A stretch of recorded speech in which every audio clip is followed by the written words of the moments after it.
मुझे यकीन है आज सारे वकील बहुत काबिल और मेहनती वकील हैं, जो भी पूछेंगे मजेदार क्वेश्चन ही पूछेंगे।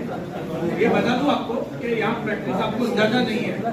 जैसे जैसे पुलिस को लॉ समझ में आएगा, ज्यादा ज्यादा अप्लाई करने लगेंगे, वैसा वैसा यहाँ की प्रैक्टिस में उफाल आने लगेगा, वैसा वैसा प्रैक्टिस बढ़ने लगेगी।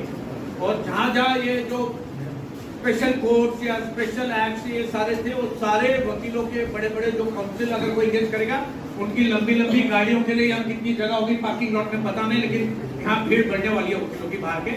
और कोई भी बाहर का कहीं का भी वकील किसी बार में जाता है प्रैक्टिस करने या वकालत करने, लोकल एक दो तो रखने ही पड़ते हैं, वरना उनका कोऑर्डिनेशन ठीक नहीं खाता है। तो मुझे यकीन है कि यहाँ की प्रैक्टिस बहुत जोरदार बढ़ने वाली है। ये महीना जुलाई के समझो ना, नवंबर अक्टूबर से बहुत बड़े पैमाने पर फर्क आ जाएगा। अभी भी कुछ क्वेश्चन लेके बुला सकते हो मेरे को, दोबारा भी 2 महीने कुछ क्लियरिंग करेंगे, मैं आ जाऊंगा, कोई दिक्कत नहीं है। और अभी तक जितना था सवाल आपको मैंने बता दिया। आपको बताऊं, अगर किसी ने 156(3) का कंप्लेंट किया है पहले और उसकी ऑर्डर अगर पहले हो गई है, एफआईआर बाद में रजिस्टर हुई है, तो उसका बाद का सेक्शन लगेगा। अगर किसी ने हाईकोर्ट में रिट पिटीशन डाली है for registration FIR 467 forgery cheating, और वो सुनवाई अभी हो गया, रजिस्टर का ऑर्डर आया तो एफआईआर अभी होगी, तो उसका 467 नहीं लगेगा। उसका जो नया सेक्शन होगा 316 IPCL जो भी है उनका ये BNS का, वो सेक्शन में एफआईआर हो जाएगी। तो ऐसी कई चीजें जो अभी किसी का ट्रायल है जो पेंडिंग है, चार्जशीट हो गई है, ट्रायल स्टार्ट नहीं हुआ है, तो ट्रायल जब तक स्टार्ट नहीं होता है, स्टार्ट ट्रायल बोलते हैं एविडेंस चालू होने को, या तो चार्ज फ्रेम होने के बाद चालू, तो जब तक वो नहीं हुआ तब तक ट्रायल इज नॉट पेंडिंग, तो उसको पेंडिंग नहीं माना जाता है। तो वो पुराने सेक्शन में नहीं चलेगा। अभी अगर चालू होगा पुरानी चार्जशीट का ट्रायल तो नए सेक्शन में ही चलेगा। ये मेरी राय है, जो सब पूछ रहे उससे पहले मैं बता दूं, 2 अलग-अलग हाई कोर्ट और राजस्थान और पंजाब ने कॉन्ट्राडिक्टरी व्यूज लिए हैं, और वो मेरे हिसाब से जो मेरी राय है वो मैं उनसे सहमत हूँ राय से, और उसमें अगर कोई कॉन्ट्राडिक्शन आता है व्यूज का तो सुप्रीम कोर्ट तक जाएगा, यही स्पष्टीकरण आएगा। लेकिन अभी यहाँ अभी 94 उसके पहले के भी मैटर्स है, चार्जशीट दाखिल है, लेकिन चार्ज फ्रेम नहीं हुआ है। वो BNS के हिसाब से चलेगा, नए कानून BNS।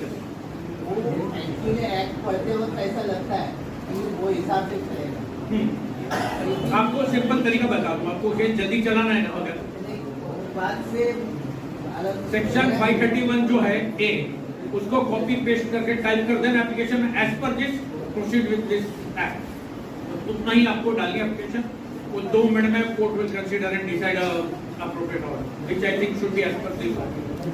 यहाँ के अभी मैजिस्ट्रेट को क्या होता है, ऐसा हो रहा है अभी भी आप जैसे बोल रहे हैं ट्रायल पेंडिंग है, ट्रायल चार्जशीट दाखिल है, लेकिन ट्रायल स्टार्ट नहीं हुआ। हम आ जाते हैं उसके ऊपर, डेफिनेशन ऑफ ट्रायल क्या है, उसमें सुप्रीम कोर्ट की कई जजमेंट्स है। When does a trial commence या स्टार्ट कब होता है, उसके ऊपर जो इंटरप्रिटेशन आई है अभी तक सेक्शन सुप्रीम कोर्ट की, वो इंटरप्रिटेशन के 2 जजमेंट डाल देंगे। Trial starts only after charges are framed और एविडेंस इज लेड और चार्ज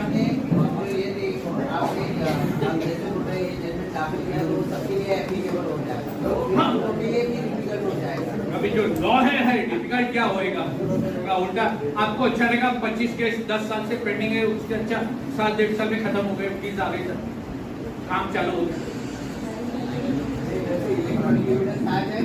हाँ, तो पुराने कोर्ट के जो रद्दी टाइप के कागज जमा हो के पुराने मिट्टी वाले हो जाते, वो सब बंद हो जाएगा, अभी सब इलेक्ट्रॉनिक चार्जशीट आने लगते हैं। मैडम, हाँ आप बोलिए।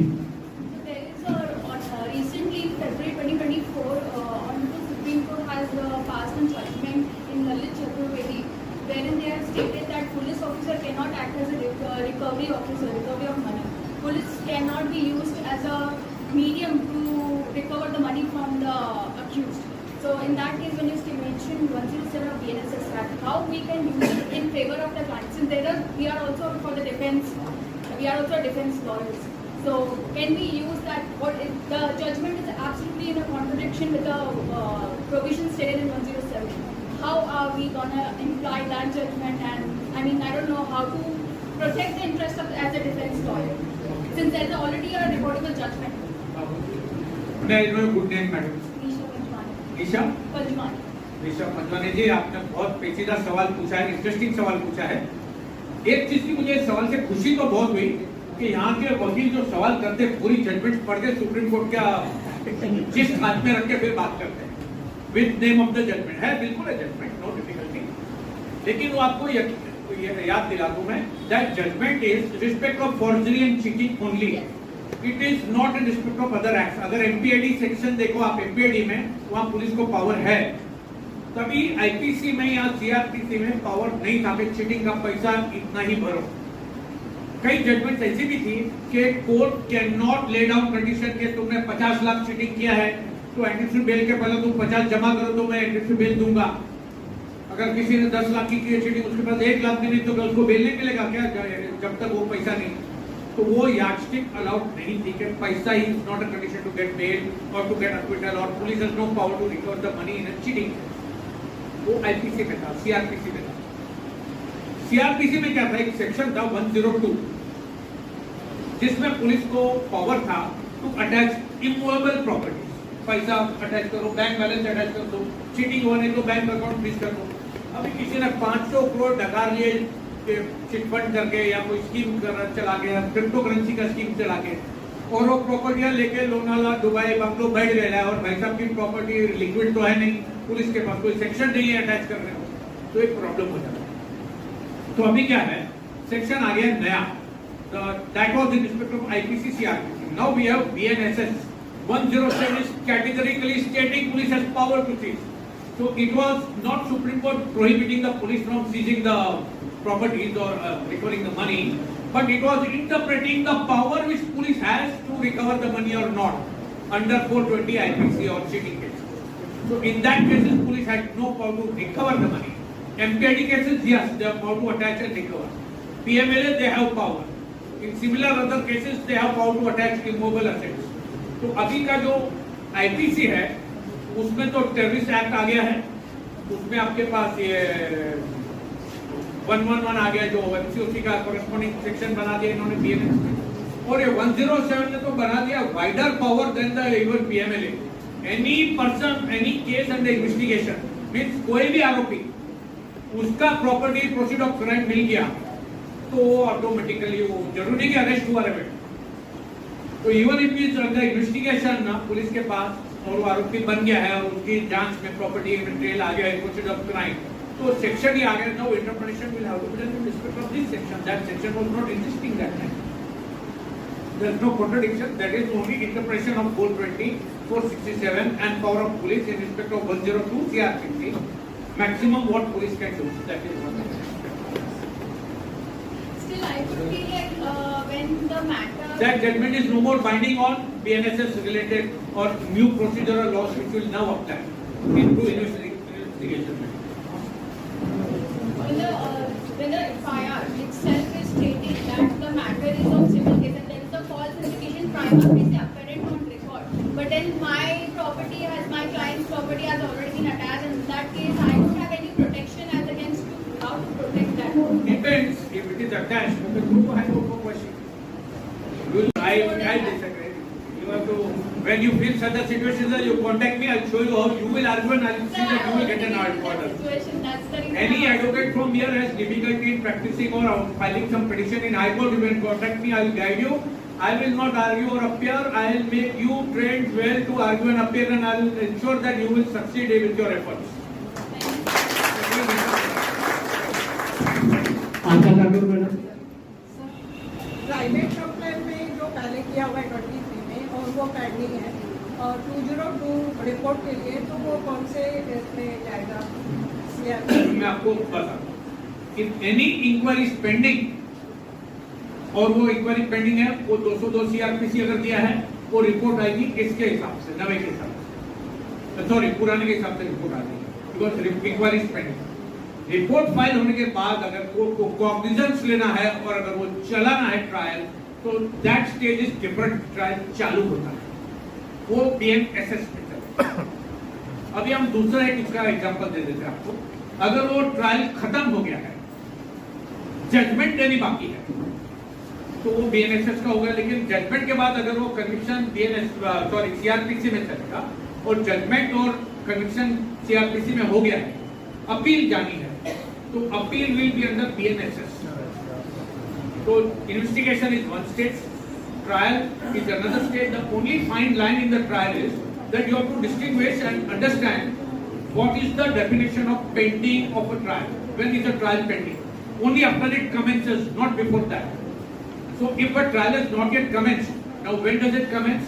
When charge is framed. तो अगर चार्ज फ्रेम हो गया है तो जाके ट्रायल करो, तब तक नहीं होगा. तो this is being interpreted in like we rightly said, दो अलग-अलग हाईकोर्टों के साहब ने भी बताया मुझे, अलग-अलग स्टैंड लिया है, बट वो अल्टीमेटली सुप्रीम कोर्ट तक जाएगा ही जाएगा, और जो हमने बताया वही इंटरप्रिटेशन राइट है. तो अगर ट्रायल पेंडिंग है तो पुराने से चलेगा. ट्रायल पेंडिंग का डेफिनेशन क्या, जो चालू हो गया रहेगा, चार्ज फ्रेम हो चुका है. अगर चार्ज ही फ्रेम नहीं हुआ, it is not a pending trial, it is yet to commence. तो once it commences then it becomes pending, otherwise not. This is my very humble interpretation. I may be proved wrong by Supreme Court someday maybe, but I feel this is correct ground. Legal. Tavish? तो police का residence और फिर ये कंसीज कर सकते हैं क्या क्या? हाँ इमोबाइल प्रॉपर्टी थे इसको अटैच कर सकते हैं. उसका प्रॉपर्टी अटैच करेंगे, जो घर में होता है वो प्रॉपर्टी अगर वो प्रोसीड ऑफ क्राइम से मिला है तो पक्का कर सकती है. मैं किसी का 25 करोड़ खा जाऊं और मेरे नाम पे बंगला लेके बैठ जाऊं, उसमें रहने लगूं, तो क्या वो बंगला वसूल करके बेचेगी नहीं, तो देगी नहीं प्रॉपर्टी उसको 25 करोड़ देगी. प्रॉपर्टी है तो क्या हो गया? और फिर बाकी फैमिली मेंबर्स का क्या रोल? भाई साहब पार्लियामेंट ने कानून बनाया, वो पुलिस कार्रवाई करेगी, ये पावर है. बाकी कानून से क्या करेंगे? अभी बैंक लोन लेते लोग, मकान पर लेते हैं, कंपनी पर लेते हैं, बड़े बड़े प्रोड्यूसर डायरेक्टर लेते हैं. मराठी डायरेक्टर ने एक ने लिया था, लोन पे नहीं कर पाया, एक फाइनेंशियल कंपनी आ गई, भाई साहब ने स्टूडियो में सुसाइड कर लिया. तो वो तो कानून के दायरे में तो कुछ नहीं होता ना. उसने अबेटमेंट सुसाइड में सबका नाम डाला और डायरेक्टर लोग आरोपी बने, 2 मिनट में उनको रिलेटिव मिल गया.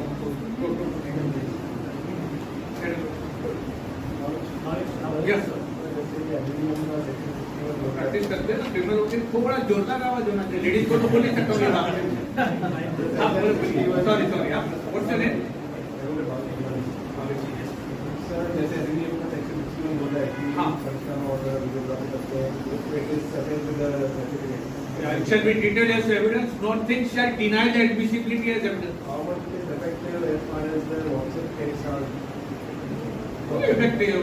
I'll give you example how to prove WhatsApp chat now. आपको बता ही देता हूँ.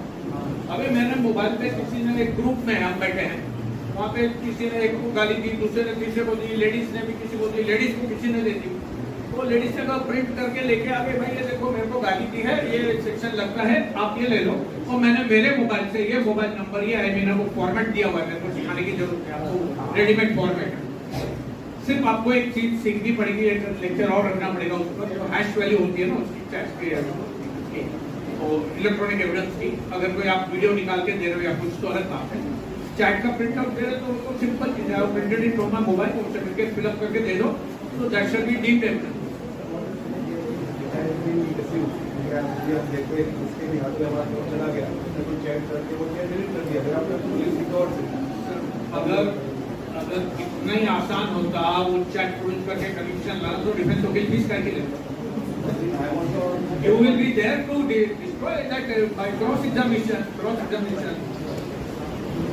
मान लो किसी ने मोबाइल प्रोड्यूस किया, ये मेरा मोबाइल है, ये मैंने ये लिया था इंस्ट्रक्शन है, ये वीडियो आपने कभी रिकॉर्ड किया. इलेक्ट्रॉनिक एविडेंस में हैकिंग होता है कि नहीं, आर्टिफिशियल इंटेलिजेंस से मैनिपुलेशन होता है कि नहीं. नहीं तो मैं आपको एग्जांपल्स दे देता हूँ कहाँ हुए हैं. इसमें भी हो सकता है. हैश वैल्यू क्या है, आपने कहाँ चेकअप कराया, मोबाइल कहाँ से खरीदा, आपका है नहीं मोबाइल, आपके वजह कोई मोबाइल लगी. अगर मैं आपको बोलूं कि आपके पास इसकी रसीद नहीं, इसका IMI नंबर नहीं पता, बता पाओगे? है रसीद आपके पास अभी? आधे से ज्यादा वकीलों के पास नहीं होगी रसीदें हमारी अभी, और IMI नंबर भी नहीं होगा. तो आप डिफेंस के वकील हैं, आप उस समय जरा वरिष्ठों से मार्गदर्शन लेने का जहाँ क्रिमिनल ट्रायल चलते बैठ के जरा को सीखते रहने का, वरना कुछ अदर नहीं। मैं से पूछूंगा किसी केस में जरूरत पड़ गई गाइडेंस के लिए, फोन कर लेना गाइडेंस। कभी एक बार मौका मिला, अगर अध्यक्ष साहब ने थोड़ा और प्रेम दिखाया तो मैं ट्रायल के ऊपर भी एक बार लेक्चर दूंगा, ट्रायल कैसे चलाते हैं, क्रॉस कैसे करते हैं और क्या क्या स्टेजेस पर क्या होता है। सर कल भी करने वाले हो? ठीक है, वाह। So just to amplify that electronic evidence 530. In that nowadays we are already having a difficulty in uploading e-filing and all. I know I'm going for the मुझे procedure. जो कि हमारे ऑफिस से जो पता दो Submitting any which way e-filing is okay, but submitting evidence is very difficult because they are accepting only PDF files. Like now we are switching to electronic era now by 530. So how it's going to be implemented? Because I'm sorry, it's now not going to substantive law, it's a procedural law. But sorry, you're an advocate. yeah, but procedural law is very difficult. Although being a new generation, I love it when they are going e-filing and electronic media. But then I'm not able to implement, even though belonging to a new generation. Madam मैं आपको बताऊं कि बहुत बड़ा difficult question है, लेकिन आपको बहुत इजी बना देता हूँ। ये क्या है ना, उसमें पहला तो शब्द है मे। तो आप ऑब्जेक्शन ले लोगे तो और मे वर्ड पे बोल्ड करके अंडरलाइन कर दोगे तो आसान हो जाएगा, नंबर 1। नंबर 2, आपसे ज्यादा प्रॉब्लम जुडिशियरी को है कि इतना आसानी नहीं कि वो डाउनलोड करना, क्रॉस चलाना, वो अपने लैपटॉप पे देखेगा, हम कहाँ से देखेंगे, और हमें क्लियरिटी चाहिए, उसके आगे पीछे कोई नहीं है, वो दिखाएगा कैसा पूरा कैमरा में। यहाँ पे तो अभी तो सुप्रीम कोर्ट ने बोला है अगर किसी को TIP नहीं लिया हुआ है तो बॉक्स में आइडेंटिफाई किया, दैट इज आल्सो इनवैलिड। अभी लेटेस्ट जजमेंट आई है कि विटनेस नहीं कोर्ट बोलता है आइडेंटिफाई ये आरोपी बसला है, ये कोर्ट बसला है, हाँ है, तो दो ही जन बैठे, दोनों को ही पहचानेगा, तो that is not sufficient identity. तो अभी यहाँ पे तो आपको तकलीफ है। मैं हाईकोर्ट के बाजू में ऑफिस रखता हूँ, डेली हमारे अलग अलग मैटर चलते हैं, हमें प्रॉब्लम आती है। तो आप सोचो जो रूरल महाराष्ट्र या रूरल इंडिया में वकील लोग हैं गाँवों में, वहाँ पे 2-2, 4-4 घंटा लाइटें नहीं होती, वैसे ही पकड़ लो, वहाँ पर सुबह कभी कभी वो केस चलाना पड़ता है, उनको 8 बजे चालू हो जाता है, फिर लाइट के 10 बजे तो बंद कर देते, फिर लाइट आई तो चालू करते हैं। तो ऐसी कई जगह प्रॉब्लम है, तो इट इज नॉट इजी कि ये चलता रहेगा मामला। ये जो जोश और खून पकड़ा है मामला, मैं बिगड़ किसी का नाम ये बता दूं, ये नवंबर के बाद थोड़ा ठंडा हो जाएगा, जो फोर्सेबल है ना टीम खाली वगैरह, क्यों ठंडा हो जाएगा, मैं साहब अगर 1 चाय अकेले में पिलाएंगे मैं आपको बता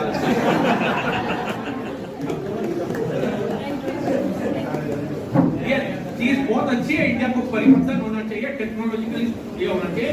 बाकी अगर आप बोलोगे कि मुझे एप्लीकेशन जब तक वो ई-फाइलिंग नहीं होगी तब तक हमारा हियरिंग नहीं होगा, ये मेरे हिसाब से this is unfair and this requires to be question settle that circular is unfair. कहिए सबका क्वेश्चन पूछिए। अर्जुन BNSS के हिसाब से बोला कि अपील न्यू BNSS के हिसाब से होगी फाइल, लेकिन ऑफेंस हुआ था पहले एज पर CRPC, लेकिन जो BNS में है उसमें जो प्रोसीजर है कि अगर कोई ऑफेंस कोई ऐसे ऑफेंस है जिनमें उनको पुलिस को जो है सपोज वीडियोग्राफी करनी थी, बराबर है, तो वो जजमेंट तो होगा ही वो हिसाब से CRPC के हिसाब से, लेकिन अगर अपील में जब जा रहे हैं तो डेफिनेटली जो डिफेंस है वो चैलेंज करेगा कि वो हिसाब से जो BNSS में जो है कंप्लायंस नहीं हुआ है। FIR समझो मई महीने में हुई थी या 2 साल पहले हुई थी, उसका चार्जशीट भी हो गया था, एविडेंस भी पुराने सेक्शन के हिसाब से चला, कन्विक्शन भी आ गया। अपील जो है ना वो अपेलेट प्रोविजन ओनली BNSS का है, ट्रायल का और इन्वेस्टिगेशन में CRPC ही लागू है। तो वो हमारे को जो ट्रायल में जो इन्वेस्टिगेशन में CRPC लगा था वो आप अभी नहीं क्वेश्चन कर सकते हो, अभी आपको अपील में खाली अपील का प्रोसीजर वो अपील के कॉरेस्पॉन्डिंग सेक्शन लागू होंगे। तो पुराना उसमें ये नहीं किया था, that law was not applicable that time. तो अभी जो स्टेजेस अपील के जो प्रोविजन है वो प्रोविजन में डालना पड़ेगा। हमने अगर कोई एडिट पिटीशन डाली है क्वेश्चन के लिए अंडर 482 CRPC, तो अभी उसकी कोई नवी सेक्शन आ गई है। ये भी अगर पुराना डाला हुआ है 438 में, अभी उसका 482 बन गया है, नया सेक्शन आज फाइल करेंगे। दो आरोपी ने 438 CRPC में फाइल किया 30 जून को, 2 दिन बाद करोगे तो उसका नया BNSS में फाइल करना पड़ेगा।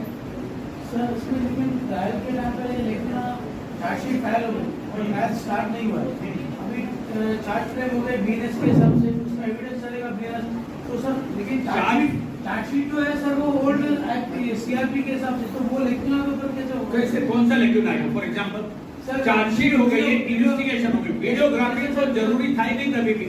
वो वीडियोग्राफी नहीं आफ्टर फर्स्ट जुलाई, आफ्टर फर्स्ट जुलाई।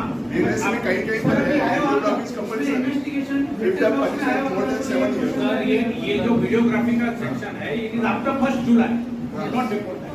Request members को one by one question But पूछें। sir, it will be go as a new act, no? Evidence तो new act के हिसाब से रिकॉर्ड होगा। Investigation is done by old act, Yes, that is bound to be done by old act only. yes. तो उसमें नहीं था videography, CrPC में नहीं था, वो खत्म हो गया chargesheet file, that can not be question. Number 2, अभी ट्रायल चालू होने वाला है, तो वो बीएनएसएस में ट्रायल चालू, but trial will be the procedure of the trial को, जो बाद के सेक्शन है, दैट इज फ्रॉम 190 सीआरपीसी जो था 200 202 3 4 onwards। तो सर उसमें एविडेंस एक्ट भी तो न्यू आगा ना सर? एविडेंस एक्ट क्यों आएगा? ये जो पंचनामा और वीडियोग्राफी, ये एविडेंस तो नहीं है BNSS. It is panchnama is to be made under 103 of BNSS, 103 subsection 5। Witness panchnama बनाने का, पंच लोग का सिग्नेचर लेते भी वीडियो चाहिए, अंदर घुस के रिकॉर्डिंग करने के पहला भी वीडियो रिकॉर्डिंग होना चाहिए। और जो पुराना सेक्शन था 100 सीआरपीसी कि कोई भी बंद जगह में आदमी जाता है सर्च करने, होटल में, आपके मकान में, उसके ऊपर जजमेंट्स थी कि आप ऑफिसर की धरती ले सकते हो, भाई कुछ लाके प्लांट तो नहीं करना है। सेक्शन में नहीं था, लेकिन जजमेंट्स थी सुप्रीम कोर्ट की। अभी वो वॉश आउट हो गई है। अभी पुलिस किसी के भी घर में घुस के अपना कैमरा कन्वीनियंट प्लेस पे कुछ प्लान कर दिया, वीडियो रिकॉर्डिंग चालू कर दिया किसी गलत ऑफिसर ने, तो वो पंचनामा मान लिया जाएगा। खाली सर्टिफिकेट 63 के अन्वय उसको देना पड़ेगा, वो बंद हो जाएगा।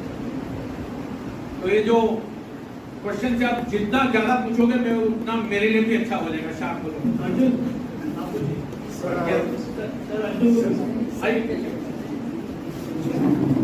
लकड़ी किसी चंदन से कम नहीं, ये उल्लासनगर शहर है साहब, किसी लंदन से कम नहीं।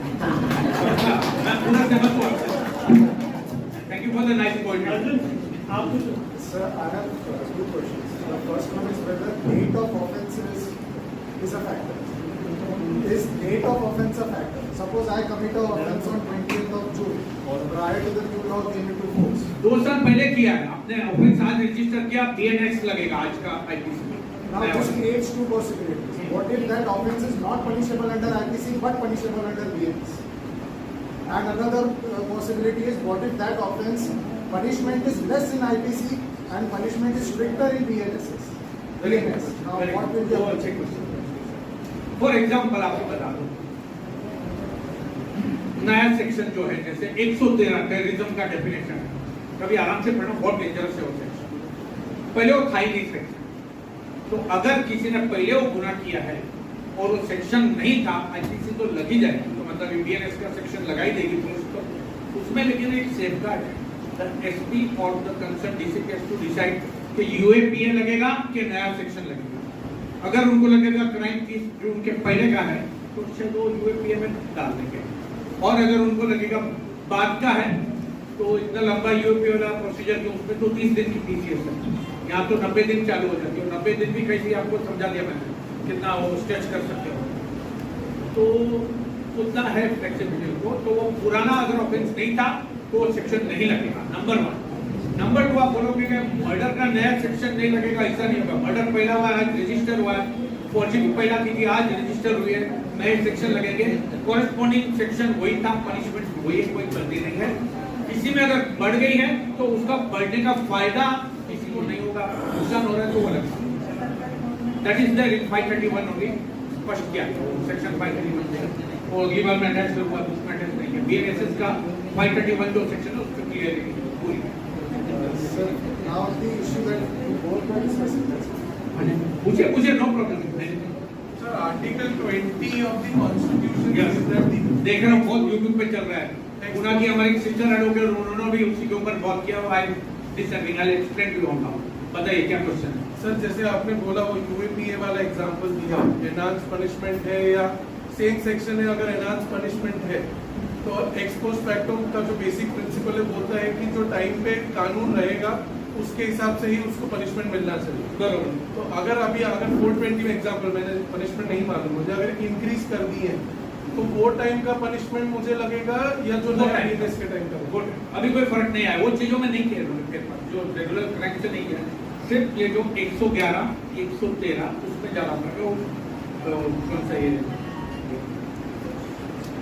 152 जो है सेडिशन का प्लस पॉइंट, तो अगर registration will also happen as per BNS IPC नहीं लगे बिकॉज ऑफेंस तो आज अगर रजिस्टर हुआ वो नया ही सेक्शन लगेगा। अगर उसमें पनिशमेंट पहले कम थी या पहले वो सेक्शन एग्जिस्ट नहीं कर रहा था तो वो सेक्शन टूट जाएगा, it will even be eligible for questioning if there was no offence under that section mention. लेकिन अगर वो 113 टेररिस्ट एक्ट में नहीं बैठता था, आप इंग्रेडिएंट्स पढ़ोगे तो और कई सारे आईपीसी के सेक्शन लग जाएंगे और सब में पनिशेबल का लाइफ वाले सेक्शन लगेंगे, बहुत काफी खतरनाक होगा। The second question I had was a follow-up to Ma'am's question. हाँ। What if the inquiry has been initiated prior to the new act? Right to Prior to the new act Yes. coming into force. It will continue as per CRPC.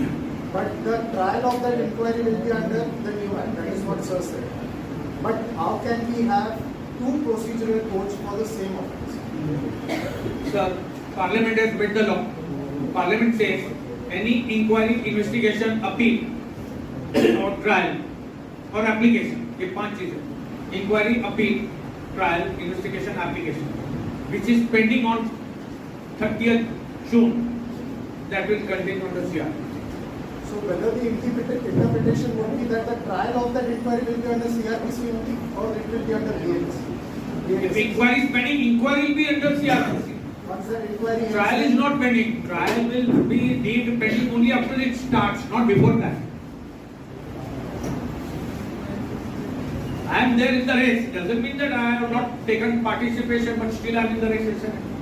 It has to be first started. So till trial doesn't commence, it does not remain pending. This is the only fine line where various high courts have made different observation. तो वो धीरे धीरे supreme court clarify कर लेगा और जो मेरी राय है वो यही है कि कोर्ट को चाहिए, पार्लियामेंट को भी चाहिए कि देश की जो छवि है इंटरनेशनल फोरम में अच्छी हो गई कि यहाँ पे न्याय का फैसला होता है, यहाँ पर अदालतों में केस चलते हैं, क्रिमिनल लॉ भी चलते हैं।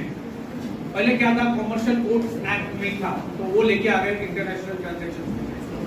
अभी आप देखोगे, मैं नाम नहीं लूंगा पॉलिटिकल पार्टीज का, कई पॉलिटिकल पार्टीज है जो कोई नई कंपनी कहीं खोल रहे, कोई पार्टी तो हम उसका घेर लिया, नहीं किया हम तो नीचे वर्करों का, फिशरमैन का रोजी रोटी बंद हो जाएगा, फार्मर्स का बंद हो जाएगा, तो एक घेराव कर लेते हैं, ये करते हैं। तो ये जो ऐसे जो एक्ट हैं वो सारे एक्ट अभी वो धीरे धीरे कम होते जाएंगे। अगर उनका ट्रायल अभी चालू हो रहा है तो नए कानून में हो जाएगा, क्योंकि कंपनियां आने को डर रही थी, कोई भी पॉलिटिकल लीडर आके खड़ा हो गया हमको यहाँ नहीं चाहिए तुम्हारा फैक्ट्री, कोई कलकत्ता में, कोई गुजरात में, कोई महाराष्ट्र में, कोई राजस्थान में, कोई कश्मीर में, तो बहुत सारा है। बाहर का कोई आगे इंडस्ट्रियलिस्ट डालने को ये नहीं चाहिए, वहाँ तो मोर्चे ही कम है, वहाँ तो खाली गोलियां चलती है, तो वहाँ पे भी अभी हो रहा है डेवलपमेंट। तो नया कानून बहुत काम आएगा, it will be under new act. जो जो ट्रायल अभी चालू होगा, चालू में चार्ज चल पेंडिंग पड़ी चार्जशीट डब्बे में, that is not enough for describing it as a pending trial. And again I repeat, it is my interpretation and I feel I am not the error. After first of July, उनको police वालों को नए हिसाब से उनको register करना, अगर उन्होंने जुड़े सेक्शन से क्या IPC उनको Nothing wrong with that. What is wrong? It is just an error made in typing. Then correct it. अभी आप before the additional chief petrol magistrate लिखोगे वो परमानेंट है, अभी नया उनका टाइटल आ गया है, तो आपको जुडिशियल मजिस्ट्रेट लिखना होगा तो आपको करेक्शन हो जाएगा। इट इज रॉन्गली मेंशन किया, हाँ तो गलत है। एक बार आपके ध्यान में आ जाएगा एप्लीकेशन में ऑब्जर्व देकर रिमांड अंडर दिस सेक्शन। हाँ पहले रजिस्टर हुआ तो नया एफआईआर नहीं तो आप एप्लीकेशन डाल दो, sir this is not applicable, FIR is registered today, they have to put the sections to correction. एक एप्लीकेशन डाल दो सिंपल में, और 531 का सेक्शन ही डाल दो आप। वेळेची मर्यादा लक्षात घेऊन प्रश्न आपले कमी झाले तर बरोबर आपण पुन्हा एकदा सेशन ठेवणारच आहोत. I am not tired, but committee members are tired, then I am not. आपल्यासाठी नाही sir. Sir just one question, आपने जो बोला था स्पेशली सेक्सुअल ऑफेंसेस में अगर जो पुलिस को स्टेटमेंट दे रहे, नॉट स्टेटमेंट अंडर 164 FIR, हाँ, that will be recorded on the yes. and if they No don't, sanction required for that. You are going against government servant. and if they don't show for trial, that evidence will be treated as the primary evidence. But it is not written like that. Meaning you Video recording once produced in the court with the certificate as per 63 of BSA, section 61 BSA says that will be treated as a document. If the contents of video recording, the allegations in the FIR are video recorded, they are proved in the court as per the clip, where is the question of calling the complaint arising at all? My question is, as we say statements given to the police as per section 161 CRPC do not hold evidentiary value. We can only look up to it during the trial for addition or omission. So if this video recording will also stand that No. 161 Video recording is not of a witness. This is a FIR statement of 154 of the complainant. Video recording. हाँ तो originally जब victim का statement वो भी आना पड़ता था उसको डिपोजिशन के लिए. अभी तो वीडियो रिकॉर्डिंग है. If the parliament has made a section 61 saying that once that 63 is complied, certificate दे दिया है, that is evidence. If that is evidence, then no need to additionally call. I feel prosecutors will try to use it that way. You know. Why will government waste time? अभी कोई लड़की है, उसका rape case हो गया, 4 साल बाद शादी हो गई, बच्चे हो गए, वो चाहे कि मैं आऊँ नहीं, मेरा पति फॉरेन से आया हुआ है, मैं शादी की या मैं अच्छे घर में हूँ या जो भी, I don't want to come and face all the dirty questions. So why should she come?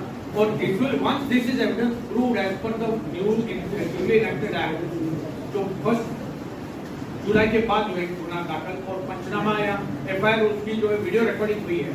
So I think once that video recording is evidence and proved by the prosecution, then even absence of that thing will not be a problem. आप try करके देखना, it will go against the defense only once that clip is proved in the court.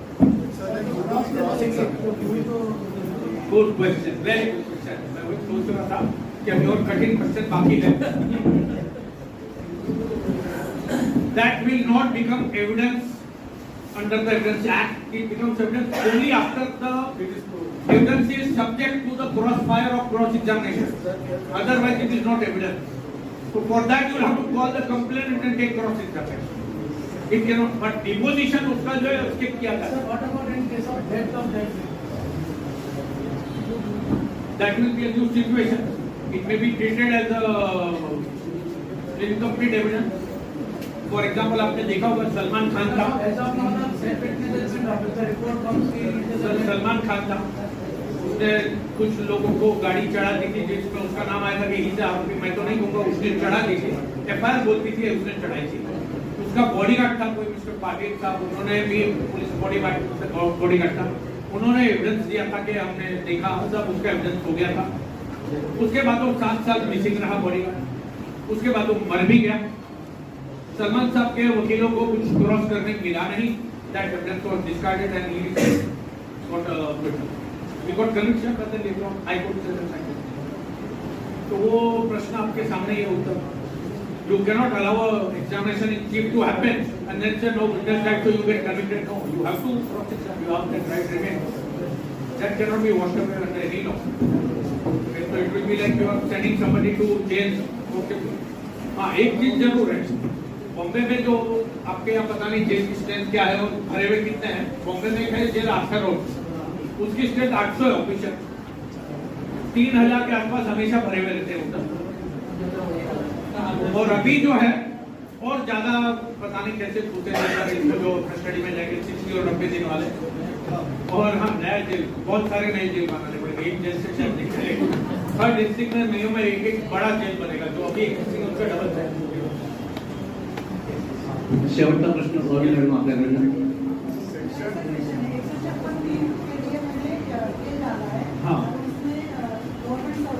हाँ, उसमें जो sanction की जरूरत थी उसके बगैर court can not pass an order. अभी जो है ना 175(4) एक नया सेक्शन डाल दिया है. पहले का नोटिफिकेशन लागू नहीं होगा because this is a new section. That section never existed. तो गवर्नमेंट का notification protecting the government servants was in respect of that earlier 156(3). अभी 175 का सब सेक्शन 4 है नया सेक्शन. तो वो आप अगर अभी डाल रहे हो तो उसमें प्रोटेक्शन नहीं मिलेगा. डाला है तो वो अगर है तो पुराने CRPC में ही चलेगा. नहीं, सीआरपीसी के हिसाब से ऑर्डर होने तक चलेगा। ऑर्डर हो गया और एफआईआर होने वाली है, भले आपने कोई भी सेक्शन आईपीसी के डाले वो आईपीसी नहीं लगेगी, नया बीएनएस लगेगा और ट्रायल जब आएगा तो नया बीएनएस। एक सेक्शन है बीएनएस में, section 243 regarding the examination of the complainant and the witnesses by the magistrate. उसमें एक सब clause है, provided that no cognizance of an offence shall be taken by the magistrate without giving the accused an opportunity of being heard.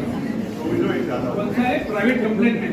Yes. हाँ, ये अच्छा कर दिया है क्योंकि देखा जाए तो आपको ये जीरो एफआईआर का भी बता दूं, वो मेरे से मिस हो गया था। बहुत इंटरेस्टिंग चीज है वो, बहुत डेंजरस भी है, इंटरेस्टिंग चीज है, जब बहुत जरूरी है डालना। और समझ लेना आपने। एक तो जो है, मैं पहले जीरो एफआईआर से चालू करता हूँ, फिर प्राइवेट कंप्लेंट पर आपके मुद्दे पर आ जाऊंगा। जीरो एफआईआर क्या है? Anybody makes any complaint about a cognizable offence irrespective of the place where it is committed. Word क्या है? Irrespective of the place. मान लो कि अब तो कल्याण में एफआईआर करनी है, बॉम्बे में कुछ मर्डर हो गया या रेप मोलेस्टेशन हो गया, तो पुलिस ना नहीं बोलते। यहाँ तक तो ठीक है, सब समझते हैं। इसमें जो खतरनाक चीज है इस वर्ड के इंटरप्रिटेशन में वो ये है कि आपके क्लाइंट के खिलाफ कोई दुश्मन है जो पहुंचा आदमी है और वो जम्मू कश्मीर में एफआईआर करा देता है बॉम्बे के केस का और वहां से ट्रांसफर करा के लाता है और उसमें 10 साल से ज्यादा की पनिशमेंट भी है, तो अरेस्ट का तुरंत मामला आ जाएगा। तो वो जो मिसयूज का चांसेस है ना कि यहाँ के घटना की एफआईआर कलकत्ता में, कलकत्ता के घटना की एफआईआर तमिलनाडु में हो रही है, या किसी की पहचान चंडीगढ़ में है तो महाराष्ट्र वाले की एफआईआर चंडीगढ़ में करा के ला रहे हैं, तो बहुत मिसयूज का चांस बढ़ जाएगा। ऐसे मैंने कई केसेस देखे जो बाहर के स्टेट में छोटे छोटे एफआईआर बन जाते हैं, पहले भी बनते थे, अभी तो पावर आ गया, वाइट पावर आ गया। और ये जो बात है ना 156(3) वाली, अभी ये जो अच्छा कर दिया है प्रोविजन कि अगर आप प्राइवेट कंप्लेंट किसी की करते हो तो नोटिस देना चाहिए आरोपी को, उसके बिगड़ नहीं होना चाहिए। उसकी सुनवाई होने के बाद या तो ऑफिसर की भी इंक्वायरी कर सकते हैं मजिस्ट्रेट कि भैया ऑफिसर से रिपोर्ट मांगा सकते हैं आपको क्या करना है। तो ये अच्छी चीज है, वरना किसी के पीठ के पीछे कोई भी जाके कहीं पे भी एफआईआर कर देता था और अक्सर वो मजिस्ट्रेट को इंक्वायरी इन्वेस्टिगेशन में 4 नकली गवाह खड़े कर दिए, किसी ने एफिडेविट डाल दिए, बंद हो जाता। मैंने तो ऐसे ऐसे केस देखे हैं। बहुत बड़ा एक फेमस मेंबर ऑफ पार्लियामेंट था, तो वो उसकी एक लड़की से अफेयर हो गया, उसका अफेयर हो गया। वो लड़की नेशनल बैडमिंटन चैंपियन थी, इंटरनेशनल इंडिया रिप्रेजेंटेटिव। उसने उसके पति का मर्डर करा दिया भाई साहब, और फिर वो लड़की के साथ उसने शादी के वायदा किया था, उसका डाइवोर्स भी हो गया, लड़की से शादी भी कर दी। बहुत फेमस मेंबर ऑफ पार्लियामेंट। तो भाई साहब ने अभी उसका मामला ऐसा आया है कि उसकी वाइफ बोलती मैं तो कोर्ट में गई नहीं कभी जिंदगी में डाइवोर्स के लिए, उसको पता ही नहीं चला डाइवोर्स हो गया, कोई नकली आदमी खड़ा करके डाइवोर्स भी हो गया। तो ये जरूरी होता है कि वेरीफाई किया जाए कि वाकई ये कोर्ट है कि कोर्ट नहीं है। कंप्लेनेंट अगर कोई किसी के खिलाफ कोई भी केस कर देता है, अभी जैसा एक और एक सेक्शन है 173 का सबसेक्शन 1 का 2, उसमें तो बहुत डेंजरस है। पुलिस के लिए तो काम भारी है, वकीलों और कंप्लेनेंट्स के लिए बहुत अच्छा सेक्शन, इलेक्ट्रॉनिक कंप्लेंट। आपने अगर पुलिस के किसी भी वेबसाइट पर या सीनियर पीआई के ईमेल पर कोई कॉग्निजेबल ऑफेंस की कंप्लेंट डाल दी और उसमें पनिशमेंट 7 साल से ज्यादा है, लाइक रेप केस, और 3 दिन में आप जाके वो प्रिंट आउट लेके साइन करके देते हो, तो पुलिस को उस स्टेटमेंट को एफआईआर मानना है। There is no option to the police. तो हम जब कुछ पुलिस वालों पे लेक्चर ले रहे थे तो मेरे को एक पुलिस वाला बोला, साहब ये आपने अभी बताया तो सही, मेरे क्वेरी है पूछे साहब। बोला अगर मुझे कोई ईमेल आ गया कि साहब मैं लड़की हूँ, मैं 27 साल की हूँ, मेरे को किसी एमएलए ने 6 साल से रखे बना के रखा है और हैरेस कर रहा है, ब्लैकमेल कर रहा है, और मैंने ईमेल किया, मेरे को आके एफआईआर साइन करनी, मैं आगे उसने साइन कर दी, तो क्या एमएलए के खिलाफ एफआईआर हो जाएगी या कोई मिनिस्टर रेसिडिंग उसके खिलाफ हो? लेकिन पार्लियामेंट ने कायदा तो इसे बनाया। तो जो ईमेल वाला मामला है ना, अगर आपकी पुलिस एफआईआर नहीं ले रही है क्लाइंट की, और अगर क्लाइंट आपका ईमेल कर देता है सीनियर पीआई, तो उसमें पर्याय नहीं है, उसको एफआईआर लेना ही लेना है, वरना उसको तकलीफ वाला मामला है। अगर आप 173 पढ़ लो सेक्शन अच्छी तरह से, उसमें क्लियर लिखा है, उसको एक बार लेना है 3 दिन में, अगर वो आपके साइन करना है पर्सनली जाके साइन करना है। Personally no no no, police station का email, either website of the police commissioner और पुलिस डिपार्टमेंट और सीनियर पीआई का ऑफिशियल ईमेल जो वेबसाइट पे मिलती है। पर्सनल से क्या ये जो सेक्शन 223 है, it is in respect of private company. हाँ, उसमें अच्छा है कि कंप्लेनेंट को बुला के पूछते हैं क्या है। In case of 130, because 138 is as per this, it is a private complaint. No, 138 is a statutory complaint under a special act, so this will not be applying to that. That will override if it is the conflict between. All special acts will override the BNS and BNS. Any more questions, sir? Very good. Madam ji, आपका नाम पूछ सकता हूँ? Sonia? Sir, इसमें 107 में जो आपने property attachment का डिस्क्राइब किया है, उसमें प्रॉपर्टी में बताया गया है कि in respect of those property which are found to be the proceed of crime. Yes. और आपने अभी बताया Found by the police who is investigating. Forgery और चीटिंग में जो पैसे उसमें इन्वॉल्व होंगे वो प्रॉपर्टी सीज होगी, वो समझ में आ गया। कोई भी प्रोसीड ऑफ क्राइम। हाँ, लेकिन 498 में अगर कोई लड़की बोलती है कि मेरे स्त्री धन को यूज करके वो प्रॉपर्टी लिया गया है। हाँ, और अगर वो ट्रेल मिल जाता है पैसे का कि मैंने ये ज्वेलरी दी थी, ये ली है, ये कहाँ बेची है पता नहीं। स्त्री धन की प्रॉपर्टी। हाँ, तो क्या बात? It is a part of crime. The allegation is part of 406 IPC. चौथा पुराना, 498 जो है। Pardon me, I am not by hearted all the sections of the new act. But sir, अगर कोई मतलब 498 हमें आज पता है कि कितना मिसयूज होता है, इसी वजह से गवर्नमेंट अभी थोड़ी लीनियंट भी हो गई है। बट अगर कोई लड़की ऐसे ही कह देती है कि ज्वेलरी उनके पास हो, मुझे तसल्ली दिलानी पड़ेगी, ज्वेलरी थी मेरे पास और मैंने कहाँ से लाई थी? स्त्री धन वाली ज्वेलरी जो स्त्री धन वाली भी लाई कहाँ से थी? प्रूफ तो चाहिए ना। अभी कोई गरीब लड़की करोड़पति से शादी कर लेगी और बोले कि मैंने 2 करोड़ की ज्वेलरी दे दी थी, तो स्त्री धन में ही मेरा ज्वेलरी गया। सबूत तो चाहिए, मिली थी। तो मैडम मुझे पता नहीं, आगे पीछे थी कि जेन्युइन थी। डिफेंस वगैरह बहुत होशियार है और पुलिस तो और ज्यादा होशियार है और प्रोसिक्यूशन बहुत होशियार रहता है।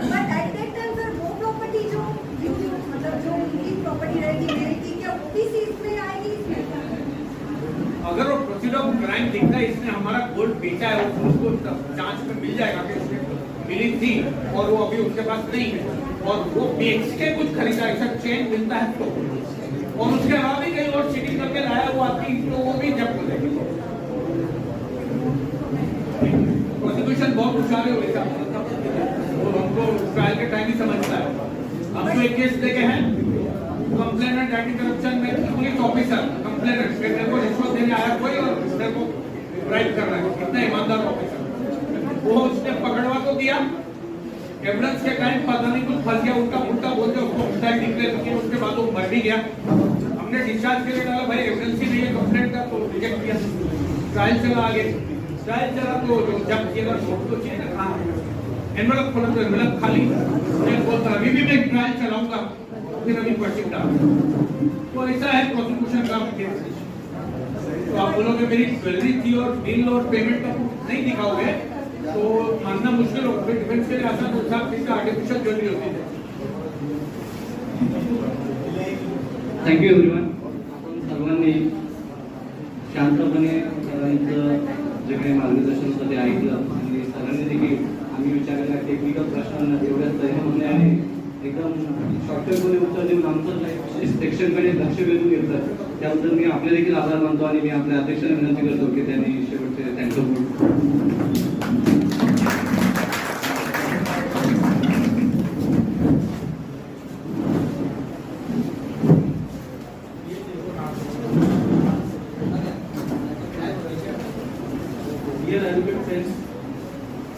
आज हमारे यहाँ पे बॉम्बे हाई कोर्ट के एडवोकेट, सुप्रीम कोर्ट के एडवोकेट रमेश मास्टर जी यहाँ पे आए और उन्होंने जो नए कानून आए हैं इसके बारे में बहुत सारी चर्चा है हमारे कोर्ट में चल रही है, हम बुक्स लेके रोज उसके बारे में स्टडी कर रहे हैं, उसके बारे में उन्होंने बहुत अच्छा उन्होंने नॉलेज दिया और मार्गदर्शन किया। जो उन्होंने अपने सारे वकीलों ने जो सवाल पूछे उनका बहुत अच्छी तरह से जवाब दिया है, जिसमें आंसर किया। उनका जो लेक्चर है पूरा सुनने के बाद एक दो बातें अपने ध्यान में आ रही है। सबसे पहली बात है कि ये नया कानून जो है वो एप्लीकेबल कब होगा, ये सबके लिए बहुत बड़ा सवाल था और उस सवाल का जवाब अपने को मिला है कि जो केस, जो ट्रायल, जो प्रोसीडिंग जो स्टेज पे है वो स्टेज पे पुराने कानून एप्लीकेबल होगी। जैसा वो स्टेज शिफ्ट होगा तो नए कानून में आ जाएगा। मतलब समझो एफआईआर लॉन्च हुआ, इन्वेस्टिगेशन चल रहा है तो इन्वेस्टिगेशन सीआरपीसी से होगी और जिस दिन चार्जशीट फाइल हो गई तो उसके आगे का जो है वो स्टेट शिफ्ट होगा न्यू कानून के हिसाब से, कोर्ट में आने के बाद नए कानून के हिसाब से चलेगा। ये अपने को एक नई बात मालूम पड़ी। दूसरा बात कि जो नए कानून के हिसाब से जो नए एफआईआर लॉन्च होंगे, नया कानून के हिसाब से बीएनएसएस के हिसाब से उनके तहत जो इन्वेस्टिगेशन की जाएगी उसमें इलेक्ट्रॉनिक एविडेंस का रोल सबसे बड़ा होगा। अभी यहाँ पे जितने भी हमारे एडवोकेट ब्रदर सिस्टर बैठे हुए हैं वो सारे डिफेंस लॉयर्स करके प्रैक्टिस करने वाले वकील लोग हैं और अपने को भी ये इलेक्ट्रॉनिक एविडेंस का तोड़ ढूंढने के लिए स्टडी करना पड़ेगा कि जो पंचनामा हुआ है तो यहाँ पे पंच कोर्ट में एग्जामिन नहीं किए जाएंगे, लेकिन वो पंचनामा का जो वीडियो रिकॉर्डिंग करके कोर्ट में जो प्रोड्यूस किया जाएगा, जिसको प्रीवियसली 65B का और अभी 63 का सर्टिफिकेट मैंडेटरी होगा। वो सर्टिफिकेट अगर है it is enough, it is prove, अभी उसको डिस्प्रूव करने का जिम्मेदारी हमारे पे आ गया। अभी उसको डिस्प्रूव कैसा करना है वो अपने को अभी ढूंढना पड़ेगा। अभी अपना इंडियन कानून का हिस्ट्री है कि जब भी कोई नया कानून बनता है हम लोग उसकी तोड़ ढूंढ के निकालते हैं। अब इसकी भी हम तोड़ ढूंढ के निकालेंगे, उसके लिए हम हार्डवर्क करेंगे, पढ़ाई करेंगे और हमारे दोस्त है महेश वासवानी जी, उन्होंने जो हमें मार्गदर्शन किया है उसका जरूर फायदा लेंगे और आज उन्होंने अपना कीमती समय निकाल के यहाँ पे आए, उसके लिए मैं उनका तहे दिल से शुक्रिया अदा करता हूँ, धन्यवाद करता हूँ और आशा करता हूँ कि फ्यूचर में भी इलेक्ट्रॉनिक एविडेंस ट्रायल ऐसे जो अहम मुद्दे हैं जिसके ऊपर वो हमें मार्गदर्शन करेंगे, हाँ तो हमारे पास आएंगे। ऐसा मैं उनको आश्वासन देना चाहूँगा कि वो हमारे पास आए, हमें मार्गदर्शन करें और हमारा जो नॉलेज है लॉ फील्ड का वो बढ़ाए। इसके बढ़ने से हम हमारा स्किल जो है उसको इम्प्रूव करेंगे और अच्छी तरह से हमारे वकालत में उसका उपयोग करेंगे।